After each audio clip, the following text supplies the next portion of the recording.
കാലുകുത്തിയതിന്റെ ഓർമ്മയ്ക്കായി ജൂലൈ 21 ലോകരാജ്യങ്ങൾ ചാന്ദ്രദിനമായി ആഘോഷിക്കുന്നു.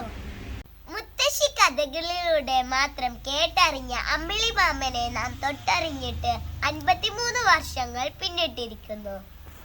1969 ജൂലൈ 16 സമയം രാവിലെ 9:32 യുഎസിലെ ഫ്ലോറിഡയിൽ നിന്ന് Neil Armstrong, Edwin Aldrin, Michael Collins എന്നീ യാത്രികരുമായി നാസ രൂപപ്പെടുത്തിയ അപ്പോളോ 11 എന്ന പേടകം കുതിച്ചുയർന്നു.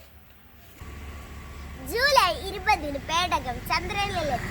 ജൂലൈ 21 ആദ്യമായി മനുഷ്യൻ ചന്ദ്രനിൽ കാലുകുത്തി.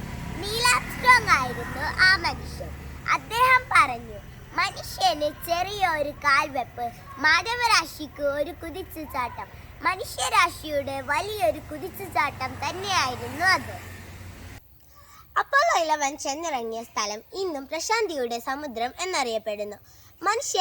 മനുഷ്യന്റെ ഇച്ഛാശക്തിയുടെയും സാങ്കേതിക മുന്നേറ്റത്തിന്റെയും ആ യാത്ര ഇന്നും ചരിത്രത്താളുകളിൽ നിലനിൽക്കുന്നു.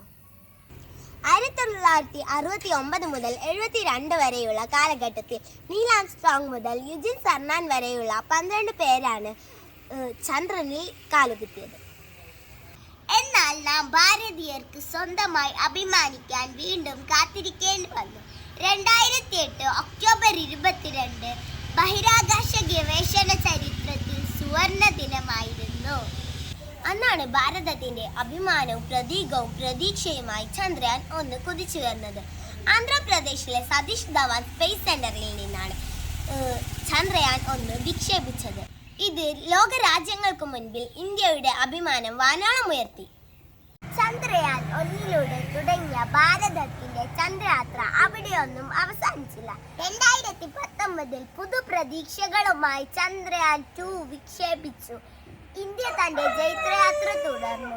ചന്ദ്രയാൻ 3 വിക്ഷേപണത്തിനായി ഇന്ത്യ ഒരുങ്ങിക്കൊണ്ടിരിക്കുന്നു. മനുഷ്യന്റെ ശാസ്ത്ര ഭാവനകൾ ഇനിയും വളരട്ടെ. ഭാവിയിൽ ചന്ദ്രനിൽ സ്ഥിര താമസം എന്ന സ്വപ്നം യാഥാർത്ഥ്യമാവട്ടെ. Thank you.